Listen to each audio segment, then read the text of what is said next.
Jeff Howe, National NFL Insider, is joining us here on 95.7 The Game. We got plenty of 49ers to get to ahead of preseason week 1, which happens tomorrow. Finally, we have some game action to react to. And Jeff Howe is joining us here. And good morning, Jeff. Was excited to bring you on because you wrote an article about Trey Lance for The Athletic, and you spoke with the throwing coach, that he had worked with this offseason after sustaining the injury to his finger, and then, of course, the injury to his leg, and then going into this offseason, they wanted to work out differently. But good morning, Jeff. What was your biggest takeaway when you spoke with the throwing coach that Trey Lance had worked with this offseason? Hey, good morning. It was just really interesting to hear how they had to really build him back up, kind of stop everything for a little bit, make sure he was on a pitch count.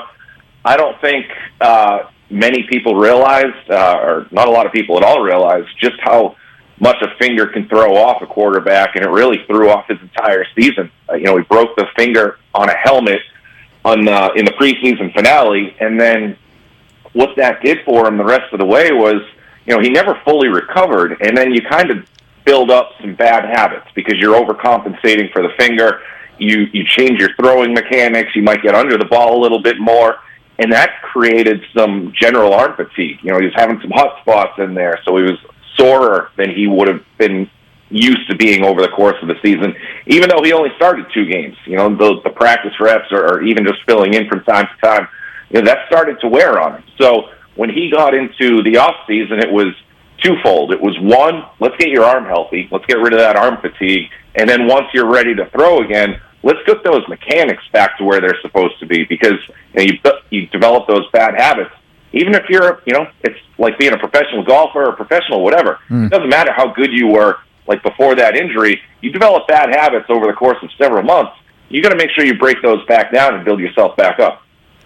So, that's very interesting. So there were some truths to the arm fatigue then. It's just because of the injury, he had to change. Because, like, for example, my dad hurt his hip, and, when he hurt his hip, he needed a hip replacement, but he started to walk differently, and then you get kind of injured on the knee or whatever. So you're saying that there was some sort of a correlation between the finger injury, him changing his motion, and then the arm fatigue. Oh, 100%. It was all tied to that finger because, it's almost like, you mentioned your dad. You start overcompensating. You get like a stress fracture, maybe in another leg or whatever. Like all of these things can start to tie together. So, yeah, the finger was an issue. It led to overcompensating with trying to make himself more comfortable throwing the ball, maybe take some stress off that finger, and then boom, all of a sudden because your arm is moving differently than it ever has, you start to create some arm fatigue. So that was all absolutely true and definitely all tied together with the finger. Yeah, it's very interesting. I mean, it feels like in this day and age, everybody's a quarterback fundamentals expert, whether you're just some random dude on Twitter or whether you actually are a former NFL quarterback. We see Dan Orlovsky on TV. We see all the John Beck, these quarterback coaches. I'm watching Brian Griese working with Trey Lance at practice every single day. Shanahan, from the people that you've talked to, how are his quarterback mechanics? They're a lot better than where they were probably this time, maybe not this time last year, but let's say 11 months ago. Just because, everything starts to slow down too. I mean, even think about just, what it takes for a rookie quarterback, let alone a guy who's coming into a 49ers organization with the pressure that he has to kind of live up to not just being a third overall pick, but the amount of compensation the Niners gave up to get him. It's a big-time whirlwind. So everything is moving so fast. So you get yourself, and you're trying to learn Kyle Shanahan's system, which is not an easy thing to do. I mean, Lance's throwing coach had worked with Matt Ryan, and when he was a year into Shanahan's system back in Atlanta, and even he, a veteran at that point, I think going into year 9 for him was like, wow, this is tough to learn. I mean, it took him until year 2 to kind of start to feel comfortable with it. So, think about that and a much younger Trey Lance, especially, coming from basically taking his last year of college off because of those circumstances. So there was a lot going on. Everything was moving so fast. So I think the confidence is eventually going to start to break through a little bit more. Jeff Howe joining us here, National NFL Insider. And Jeff, speaking of Trey Lance and just how young he is, he's 22 years old, in his second year. He's taken the reins from Jimmy Garoppolo. At least that's how it's looking so far through training camp heading into preseason. But just as a person, his maturity, where is he at in terms of just the way that he handles the offense, handles his teammates? What have you seen? What have you heard? He's a really good leader, really good kid. Comes from a good family, good background, a hard worker. I did a ton of work on him.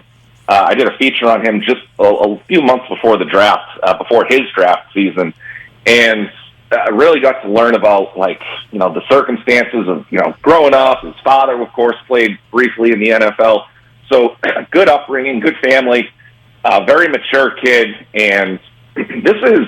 Everybody can kind of point at, all right, well, they traded up for him in the first round, franchise quarterback potential.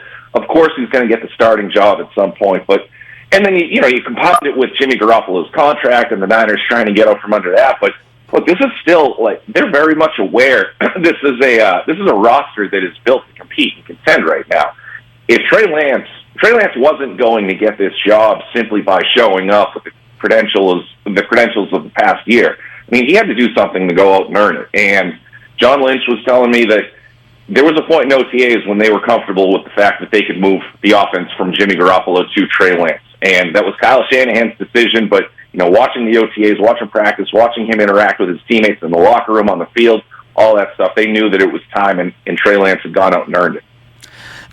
I got a chance to meet you with David Lombardi the other day at practice. You were walking around. I introduced myself. You probably don't even remember, but you were saying, "Hey, I've been to a lot of different camps already," and I just feel like Niner fans, the appetite for Trey Lance content, for 49er football content, is just through the roof. I mean, it's an endless supply when it comes to their appetite for it. You have seen the reports. He struggles one day, he does well the next day, and people are losing their minds in both directions.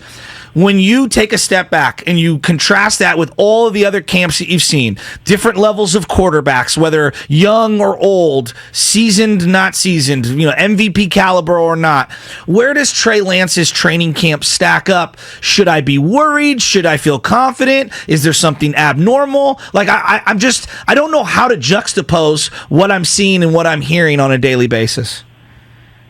Yeah, it's hard to say because I saw Lombardi, and I did this too when I covered the Patriots. I saw Lombardi's passing stats from Trey Lance's practices so far, and only 50% completion rate. That's concerning, and that was a few days ago. So whether that's probably moved at some point, in one direction or another. But when I was tracking passing stats, and granted, you're modeling after the best to ever do it, Tom Brady, but Mac Jones was kind of in a similar window too. I always thought if Tom Brady was somewhere between 70 and 75 completion percentage in practice, that he had a really good camp. And more often than not, he was. And Mac Jones last year, when he was competing with Cam Newton, he was right around that 70% window. So 50% is a pretty sizable drop-off. I mean, if it gets up to, let's say between 62 and 65 by the end of camp, all right, then you're moving in the right direction. I'd feel a lot more confident about that. But there are also teams practice differently. Some coaches want quarterbacks to take more chances. They want them to know, all right, do I have this throw? Can I make this throw in that window? I think, ultimately, I am extremely high on Trey Lance's long-term potential. I think he's absolutely got franchise quarterback potential. There are going to be growing pains, and for a million different reasons. Learning the Shanahan offense, just being young, not having a lot of playing experience. It could be a very rocky, I don't want to say rocky. It's probably going to be an up-and-down season for him. And where that leaves the Niners at the end of the season, whether it's going into the playoffs or whatever, I'm not sure. I'm not ready to make that prediction just yet. I do think they're in good hands long-term. It's just, how long is it going to take Lance to really get into a rhythm?